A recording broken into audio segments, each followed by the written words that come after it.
Kia ora. Um, this episode of the THP, the podcast is what I would usually say, but it's not. This episode that I'm recording right now, vlog, is evidently going to have a lot of rambling in it because I haven't even got off the ground. This seems to be a common theme, doesn't it, people? I just wanted to have a yarn today. I've been getting some good feedback about the little videos that I've popped up.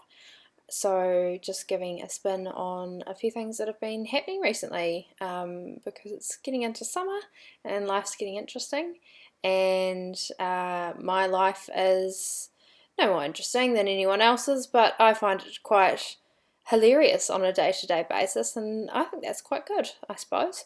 Particularly because I'm studying political science and international relations, so to find what I'm studying hilarious is probably the best chance we've all got of success at the moment. Someone brought up the topic of climate change the other day, and my reaction was to burst into laughter. And following that, ended up watching a movie called Before the Flood. I think it's Before the Flood or The Flood. It's Leonardo DiCaprio's baby. It's a documentary as opposed to a movie, and it's about climate change and what the fuck's going on and where we're all headed. And you really should go and watch it if you're a human living on the planet Earth. If you're not, and you're an alien watching this movie, can you help a brother out and help us figure out how the fuck to sort ourselves out, because it's getting beyond a joke now. So that's something that's been a common theme in the lives of millions, if not billions, I would say, of late. Yeah, we're accelerating at a fairly rapid pace, and it looks like if we don't make some, well, it doesn't look like, it just is, if we don't make some pretty vast changes right about now, we're kind of fucked. Which we all kind of know as well if you've looked into it in any way, shape or form. So just want to bring that to the forefront and kind of have a light-hearted approach at it. The way to do that is maybe to take a philosophical approach, and that's really just to acknowledge that we are all just an expression of consciousness, wrapped in skin and living through the eyes of humans at the moment. The universe through the eyes of humans, effectively. Well, I think it's Eckhart Tolle, who I've been listening to a fair bit recently, who says we are the universe expressing itself as human for a while. And I think that's a really beautiful way of looking at what we are and acknowledging that everything's going to be okay, because at the end of the day, if everything goes extinct, then it does, and something else will be life somewhere else when it is, and not before or after. It's kind of getting me through the days at the moment because I don't see the change happening fast enough.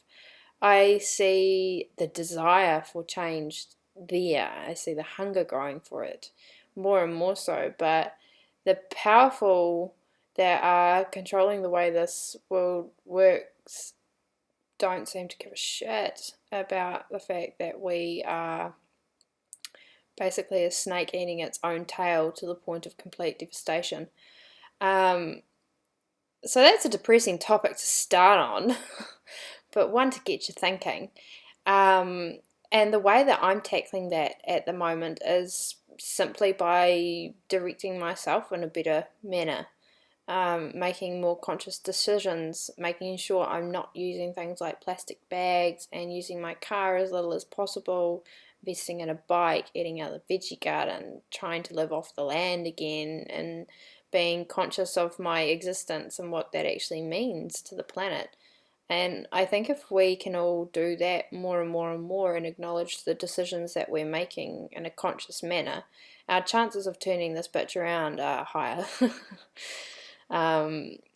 And that's really all that's worth thinking about, because we will or we won't, but we might as well think that we can, so that we could. Oh, you gotta laugh, don't you? Really? When you get into this heavy shit. What else is there to have a spin of a yarn about? All sorts of things, really. Things that strike me at the moment are meeting new people. There's been a bit of that going down this year, and it's been interesting because I've been back in my hometown of Christchurch. So, meeting new people and meeting people again who I've known as a kid or through my teenage years or 10 minutes ago. And although that's more just me forgetting what a name is, which happens a lot. But meeting new people is a spectacular thing and something that I feel like we should all engage in a bit more, as opposed to getting on the old social media bandwagon and fooling ourselves into thinking that we're connecting, because we're not. And we all know that if we are in a recluse stage of hibernation, which many of us of the single manner will have been at some stage in their lives if they're not still continuing to be so. But making the decision to get out there and to engage and to connect with people is an enriching experience that many of us have forgotten. And supporting one another to get past the anxiety of actually getting out there and connecting again is something that I feel those of us who can should be aware of, and allow new people into our lives in an open, inviting manner, even if to connect for 5 minutes. But to what I've been trying to practice myself, because you do come across some dickheads, but if you feel like they're a dickhead, it's probably because you're recognizing something familiar in them that's probably inherent to you, so it's a good thing to keep in mind. And then to turn it around and look at them as a child. If you can look at them as a child, you can accept them for who they are because of the environment that they've been brought up in, the genetics that they've been passed on from their parents and parents' parents, and through the gene pool right back to when we were all connected. And we still are today. We need to not forget that. We are all one at a very deep and wide level. If you haven't watched, I think it's called The Human Universe by, it's a documentary series, Nat Geo, no, BBC, with Dr. Brian Cox. It's fantastic, and he sort of takes you right back to when life began on Earth, and you start to recognize through evolution that we are so much a one, that we are a leaf, we are a tree, we are a star, we are everything that has ever breathed, because we are breathing. All very philosophical to an extent, but there is scientific backing to all of this these days, and it's beautiful to really get involved in, and you start to appreciate what it is that we're part of. And I want to talk about that more and more and more, create a dialogue for it, and just inspire people to connect with themselves, go internal, meditate, do some yoga, or go for a run, or do some gardening, or cook a meal, eat some greens from the wilderness, make sure they're not poisonous, eat some mushrooms of various descriptions from the wilderness or the well, try to go wilderness. Again, make sure they're not poisonous. No reason specific that I said mushrooms, but give it a dabble.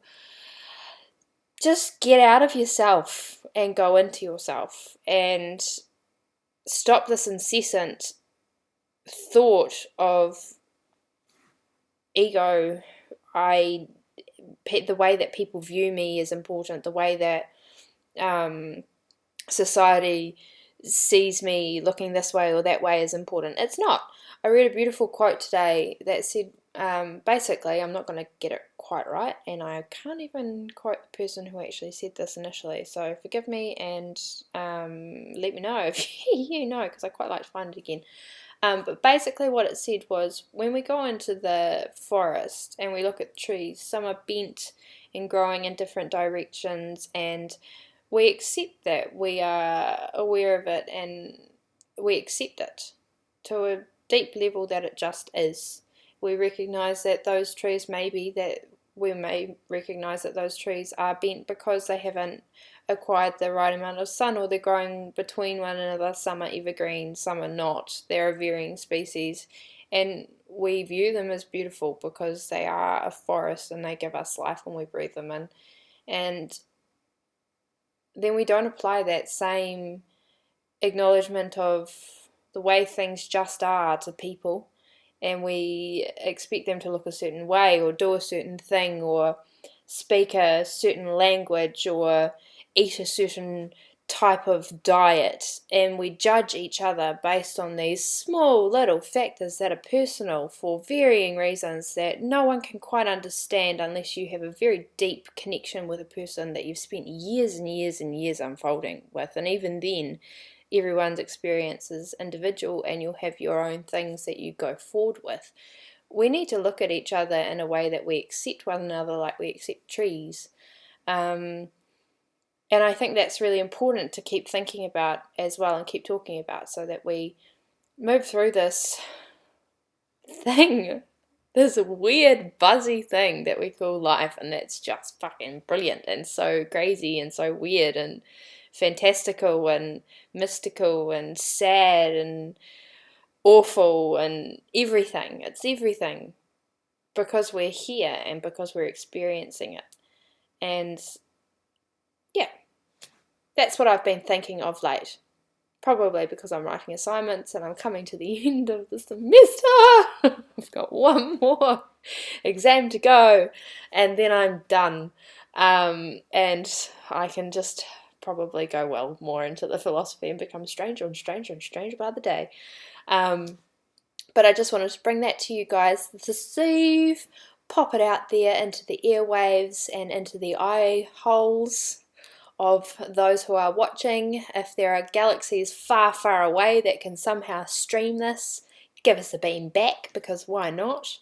And yeah, have a fab evening, guys.